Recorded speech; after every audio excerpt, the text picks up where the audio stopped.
प्रणाम माय। खूब खुश रहो। ई पूछे रहियो हाँ, तीज क्या तारीख के छिकै? तीज छिकै 6 सितम्बर के। 6 सितम्बर के। हाँ, 5 के नहाय खाय छियै। हाँ। एहिमे नहाय खायमे होइ छै, जाइ छै नदी किनार, भाय चौरा लेने जाइ छै, वहाँसँ बालू काढ़ि कऽ आबै छै। हम्म, तब वएह बालूसँ शंकर पार्वती जी बनै छथिन हम्म, नहाय खाय दिना। ओकर बाद बिहान भए कऽ तीज होइ छै। हम्म, तऽ भरि राति जतेक छथिन सोहागिन स्त्री हाँ। सब ई व्रत करै छथिन। अच्छा।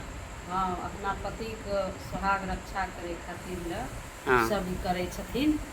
करैके चाही, पुत्रके भी होइ छै लम्बी उम्र, ई तो, सब खातिर लोक करै छै। व्रतके मानल गेलै बहुत पवित्र व्रत छै ई तो व्रत। पहला बार जे करै छथिन हुनका लिए कुछ विशेष रहे है कि?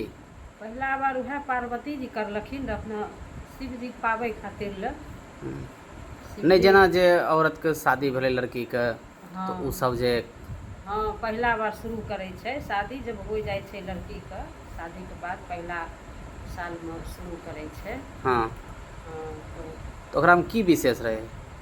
विशेष रहै शिवके पाबै खातिर लए पार्वती जी केलखिन जे जखन हुनकर शादी भेलै ने, हम्म, तऽ शंकर जी अपना मतलब खुश नहीं रहथिन रहे हम्म, शादीसँ।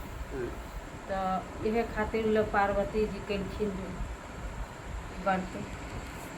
तऽ व्रत करलाके बाद शंकर जी खुश भेलखिन। और बिना पार्वतीये अन्न जी जल। शुरू कैलखिन ई व्रत? हाँ, पार्वती जी शुरू केलखिन। हम्म, बिना अन्न जलके हम्म, व्रत करलखिन, तनियो पानी नहीं पीलखिन। नहीं। हाँ, भरि राति जागि कऽ एकदम एक रत्ती नहीं सुतलखिन। भरि राति जागि कऽ हुनकर पूजा करलखिन।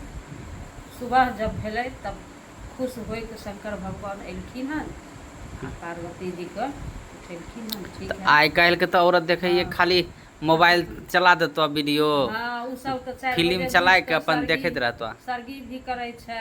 हम्म, फेर बैठे घड़ी भी पानी भी पी लै छै। हम्म, तऽ ई सब हो गेलै, लेकिन नहीं, तखन पार्वती जी केलखिन रह तऽ शंकर भगवान खुश भी हो गेलखिन। हम्म, वो भगवान एलखिन हन तब उनका उठेलखिन हन। ठीक है, तुम्हारे व्रत से हम प्रसन्न हैं, उठो और तुम अन्न जल ग्रहण करो। हम्म, तब माता पार्वती उठलखिन हन, विसर्जन केलखिन हन गौरी गणेश के। हम्म। तब जाकऽ से पारण केलखिन हन, अन्न जल ग्रहण तखनी करलखिन हन। इएह सब विशेष छै तीज। तऽ ओहि दिनासँ कहलखिन पार्वती जी, प्रत्येक ई धरती पर जतेक शादी होतन कुमारी लड़की छथिन, हम्म, शादी होतै आ उ सब अपना पतिके रक्षा करै खातिर लए, अपना सुहागके रक्षा करै खातिर लए ई व्रत करथिन। हुनका सुहागके रक्षा होतै, सबके करैके चाही व्रत। अच्छा। वएह दिनसँ ई व्रत होइ शुभ लगलै हन हम्म, सब। हाँ, जकर शादी होइ छै ओहि सालमे शुरू करै छै ई व्रत। तो चौरा वएह। केवल भाइये नवाय सकै है? हाँ, देवर भी नमबै छै। हाँ। भाय आब जकरा नहीं छै या कहीं दूरमे छै, गाँवमे नहीं छै, तो देवर भी करि सकै छै, आ नहीं तऽ ई भाइये बहिनके छिकै चौरा। आ कोई चचेरा भाई, हाँ, फुफेरा, चचेरा ममेरा, भाई भी, चचेरा भाई भी, फुफेरा भाई भी, कोई भी ममेरा भाई ममेरा भी। भाई हाँ, कोई ममेरा भाई भी ओहो करि भी सकै करै छै। छै। लेकिन भाइये बहिनके छियै। तकर बाद ओहोसँ नहीं छै तब देवर छै तऽ देवर करै छै, लेकिन भाइये बहिनके मानल जाइ छै ई पर्व। तो भाई के तो आमदनियो और हो जाइ छै। हाँ, भाइके कपड़ा मिलै छै, बहिन तब उ मानि नहीं ने होतै। हाँ, तो कपड़ा बहिन अपना तरफसँ भाइके कपड़ा देल जाइ छै। हाँ। खाना बान्हि कऽ पोटरी गमछामे बान्हि कऽ देल जाइ छै तो खाय कहाँ घर से खातिर बाहर लए। जाके खैते? जे मतलब ई भूखल रहतै ने तऽ खैतै। तो घर से बाहरे इएह जाएके ना, तो खातिर लए। पोटरी जब बांध के देते। हाँ, नियम एगो जे छिकै हाँ, तब देल जाइ छै। पुआ पकै छै, पुआ पकाय कऽ वएह पुआसँ पूजा पाठ होइ छै। भगवान पार्वती जीके संदेश बनै छनि।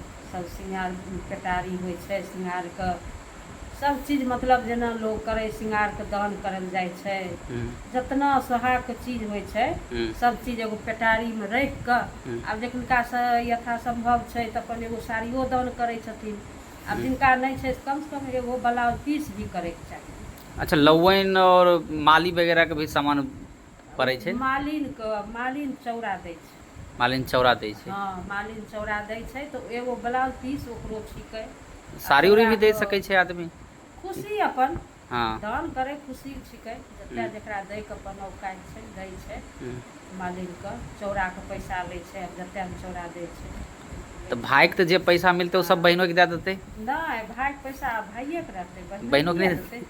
बहिनो के नहीं होइ छै, उ होइ छै भाइये के होइ छै। भाई अपना जे मोन से खैते पीते, ओहो तो कष्ट करै छै। हाँ। 2 दिन सहै पड़ै छै भाइयों के। हाँ। नहाइयो खाए दिन नहाय खाय छै। भाई बहिन खीर पुआ जोरे खाय छै। चाट पकौड़ा नहीं खाई सकै छै। कुछ नहीं, ई सब नमकीन ना कुछ नहीं। ना, खीर पुआ खैते, अनूने खैते। तो भोरे में समय में फिर ओकरा चौड़ा के भसाई देते। हाँ, चौड़ा भसायल जेतै सुबह सुबह।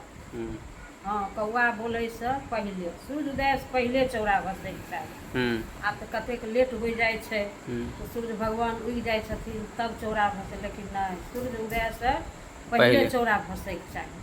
सब चीज इंतजाम करके एक कोई दिन रख ले चाही, दिने में भसबै ले एगो बनाबै छै, बनाय के रखै के चाही।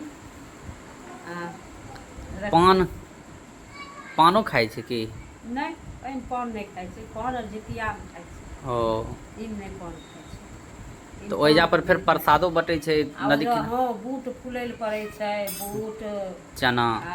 वह चना बूटे के कहै छै। अच्छा। हाँ, चना भेलै, खीरा भेलै, पकवान भेलै, सब एक मिठाई उठाई नहीं बाँट सकै छै सीधे।